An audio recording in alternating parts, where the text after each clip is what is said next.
Guys, നിങ്ങളുടെ കയ്യിലിരിക്കുന്ന smart phone Android ആയിക്കോട്ടെ, ആപ്പിൾ ആയിക്കോട്ടെ, മാങ്ങ ആയിക്കോട്ടെ, you are in danger. Hey guys, welcome back to another video.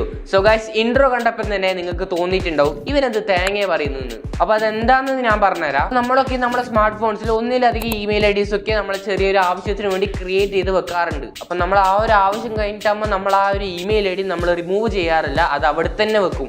ഇങ്ങനെ ചെയ്യുമ്പോൾ നിങ്ങൾക്ക് നല്ല 8ന്റെ പണി കിട്ടും. എങ്ങനെയാണെന്നല്ലേ, നമ്മളിപ്പോൾ ഒരു കോൺടാക്ട് സേവ് ചെയ്യുന്നുണ്ടെങ്കിൽ ആ ഒരു കോൺടാക്ട് നമ്മൾ പോലും അറിയാണ്ട് ഇതിലോട്ടേക്ക് കയറും. അതുപോലെ നമ്മൾ ഇൻസ്റ്റാഗ്രാമിലും ഫേസ്ബുക്കിലൊക്കെ പാസ്വേഡ് ക്രിയേറ്റ് ചെയ്യുമ്പോൾ നമ്മളത് സേവ് ചെയ്ത് വെക്കാറുണ്ട്.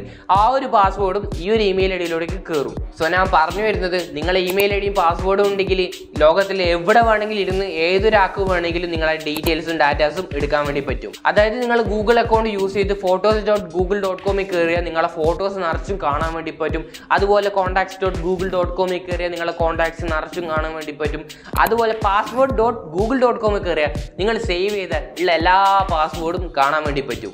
അതുപോലെ ഗൂഗിളിൻ്റെ ഫൈൻഡ് മൈ ഡിവൈസ് എന്ന് പറയുന്ന ആപ്പിൽ കയറിയാൽ നിങ്ങളെ ലൈവ് ലൊക്കേഷൻ എന്തിനു പറയാം നിങ്ങളെ ട്രാക്ക് ചെയ്യാൻ വരെ പറ്റും. മൊത്തത്തിൽ പറഞ്ഞാൽ നിങ്ങളെ ഫോൺ ഹാക്ക് ചെയ്യാൻ വരെ പറ്റും. സോ ഞാൻ പറഞ്ഞു വരുന്നത്, നിങ്ങളെ ഗൂഗിൾ അക്കൗണ്ടിന്റെ പാസ്വേഡും ഐ ഡിയും ഒരാൾക്കും നിങ്ങൾ ഒരിക്കലും ഷെയർ ചെയ്യാൻ പാടില്ല. ഷെയർ ചെയ്താൽ എന്തൊക്കെ സംഭവിക്കുമെന്ന് ഞാൻ പറഞ്ഞില്ലേ. അതുകൊണ്ട് ഒരിക്കലും നിങ്ങളെ ഫ്രണ്ട്സിനോ ആർക്ക് തന്നെ ആയാലും ഷെയർ ചെയ്യരുത്. നിങ്ങളുടെ ഡീറ്റെയിൽസും ഡാറ്റാസും ഒക്കെ ചോർന്നു പോകാനുള്ള സാധ്യതയുണ്ട്. സോ ഈ ഒരു വീഡിയോ ഞാൻ ഇടാനുള്ള കാരണം തന്നെ, പലർക്കും അറിയില്ല ഗൂഗിൾ അക്കൗണ്ടിന്റെ പാസ്വേഡും ഐ ഡിയും ഷെയർ ചെയ്ത് എന്താണ് സംഭവിക്കാൻ പോകുന്നത്, എന്തൊക്കെ അവർക്ക് എടുക്കാൻ പറ്റും, അതൊന്നും അറിയില്ല. സോ ഈ ഒരു വീഡിയോ നിങ്ങൾക്ക് എന്തായാലും യൂസ്ഫുൾ ആയിട്ടുണ്ടെന്ന് അറിയാം. അപ്പൊ എന്തായാലും ഒന്ന് ഷെയർ ചെയ്യുക. കുറെ പേർക്ക് ഇതിനെപ്പറ്റി യാതൊരു ഐഡിയ തന്നെ ഇല്ല, അവർക്കൊക്കെ ഒന്ന് ഷെയർ ചെയ്തോ. സോ ഇതുപോലത്തെ ലേറ്റസ്റ്റ് യൂസ്ഫുൾ വീഡിയോസ് ആയിട്ട് ഞാൻ പിന്നെയും വരുന്നതായിരിക്കും. അപ്പോൾ ബൈ.